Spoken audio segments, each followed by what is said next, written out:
So now that the startup sequence is complete, we're going to take a look at the console itself. So we're running a DiGiCo Quantum 338 at front of house. And there are two things to keep in mind before we dive in. The first is that while the overall layout may sort of shift around from time to time, the overall mechanics of the routing remain the same. And as best as possible, we try to replicate that upstairs for the S21 at broadcast.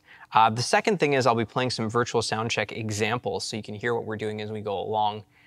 These are recorded just live from a service.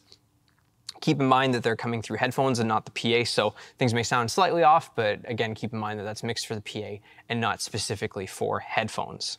Cool, so on the left side, we have all of our inputs in this first section, and there's just a single layer here. You can't bank through any layer. And the first bank on this layer is all microphones, vocal mics. The second bank is drum mics. Third bank is guitars, keys, and organ. And then the last bank is clicks, loops, and tracks from the track rig, talkbacks, MD talkback, front of house talkback, and broadcast. And then playback from computers, so the Mac Mini that we just booted up, as well as Pro Presenter from the back booth. The middle section has all of our groups, and for me, this is where I spend the majority of my time mixing. All of these inputs are then routed to individual groups. Nothing goes directly to the master channel.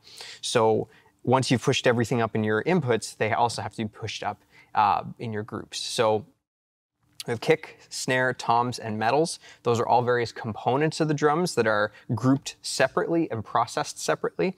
And then they're all routed to the drum dry group, which is just what that is, just the unaffected drums, and then a parallel compressed group. So it's very squashed, and that's just for an effect to kind of tighten up and add a little more punch. Then we have a mono bass group, which is just bass guitar, stereo guitars, keys, tracks, and then a vocal dry and compressed group for the same parallel compression effect, and we'll talk about that later. The second bank on layer one are the matrices, so left PA, right PA, sub, center, front fills, rear fills, atrium, as well as a broadcast spare. This just allows us to take the signal and send it to different places a little easier. Nothing is directly, again, going out of the master. The second layer is all of our aux sends. So the first bank of the second layer is all the IEMs. The next bank is the effect sends, which all stay at unity gain. So now on the right side of the console, we have some VCAs for controlling various components of the band. So the entire band, leads and BGVs, as well as organ, and then a group for playback. That's all of the computer stuff.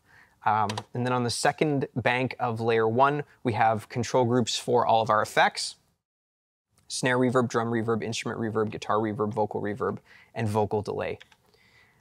Layer 2 and layer 3 are all blank channels. Some of them are patched to the D2, some of them aren't. These are spares that you can pull from right away if you need to patch anything additional that isn't included on the left side of the input section.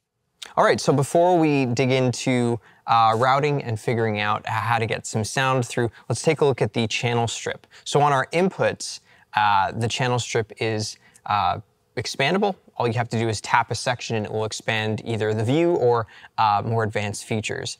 And for pretty much every aspect of the channel strip, there are rotary encoders or buttons that correspond. So you can use either the touch interface or the encoders based on your preference. So the first section is our channel setup, which allows us to cycle between mono, stereo, or multi, as well as by tapping main input, we're able to select where the source is on our physical inputs on stage. We can also apply phantom power or a pad if needed. To adjust the gain, just make sure you tap gain on the left side of this touch interface, and the encoder should be pink. If you press the down arrow, they'll turn blue, and that'll allow you to trim the gain, so it keeps the preamp the same, but trims the gain at the console. Keep in mind that we're sharing gains between broadcast and front of house, so you don't want to be drastically making changes to gain, especially during a service, unless something's going very wrong. High pass and low pass filters, and as I cycle through these, they change on the encoders and correspond to that particular parameter. Then we move down to EQ, and we can expand our EQ view, and any change that's made via encoder is reflected there. We can also tap the readout and make changes here as well.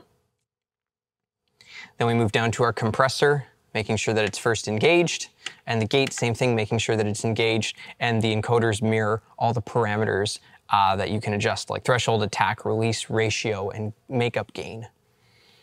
We'll discuss this a little more later, but then we have our aux nodes. And so again, they're mirrored by the rotary encoders below, and that allows you to send a particular channel to either the IEMs or an effect.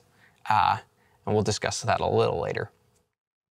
Then by tapping pans, the rotary encoders will turn white, and we're able to pan the signal left, right, or anywhere in between. And the last section is our channel output. So once all that processing is complete, we can select on our channel output section where it's going. Nothing directly reaches the master bus.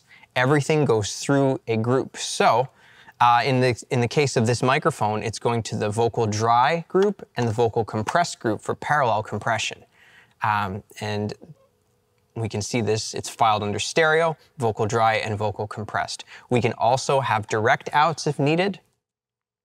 And we can also manage our inserts. There are 2 slots for inserts, whether that's physical or digital. Once the channels are routed to groups, now we have a similar layout where we can trim the gain of the group. We can apply an EQ, we can apply compression, and gate the group as well. And then the group is ultimately outputted. We can output to another group, we can output directly. In this case, all of the groups are then directly outputted to the master bus. And from the master bus, we move down to the matrices, and the matrices pull off of the master bus and send to each grouping of the PA. So whether that's left, right, sub, center, front fill, rear fill, or atrium. And we also have 2 spares here for broadcast left and right. That's just a stereo send to broadcast. So in the event of failure upstairs, or if we just want to run the broadcast from down here, we can do that, and we have a dedicated matrix send for that.